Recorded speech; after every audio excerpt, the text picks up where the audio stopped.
జీవితాలు ఎలా అవుతున్నాయి, ఎంతమంది మన వలన మన ఫ్యామిలీస్ ఏమవుతాయి. అందుకని మనకు ఎడ్యుకేషన్ అనేది మోస్ట్ ఇంపార్టెంట్. మనము 10 మందికి చెప్పేటట్టు ఉండాలి. డ్రగ్స్ వలన ఏ విధమైన వ్యసన సఫర్ అవుతాం, ఫ్యామిలీ కానీ, ఫైనాన్షియల్గా కానీ, సొసైటీ కానీ. మనం హెల్తీగా ఉంటేనే హెల్తీ నేషన్గా తయారు చేయగలం. ఇవన్నీ మనకు అవగాహన మనమే ఉన్నాం. అందుకని మనకు ఎడ్యుకేషన్ ఇస్తున్నారు తల్లిదండ్రులు.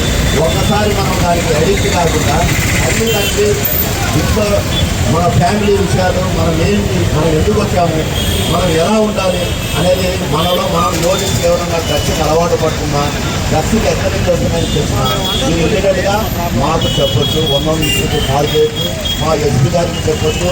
మీ కన్సల్ట్ ఎవరైతే పోలీస్ ఆఫీసర్ మీకు దగ్గర ఉంటారో వాళ్ళందరికీ మీకు ఇన్ఫార్మ్ చేసి డ్రగ్స్ రహిత జిల్లా, డ్రగ్స్ రహిత స్టేట్, డ్రగ్స్ రహిత దేశంగా తీర్చిదిద్దే బాధ్యత. Thank you sir.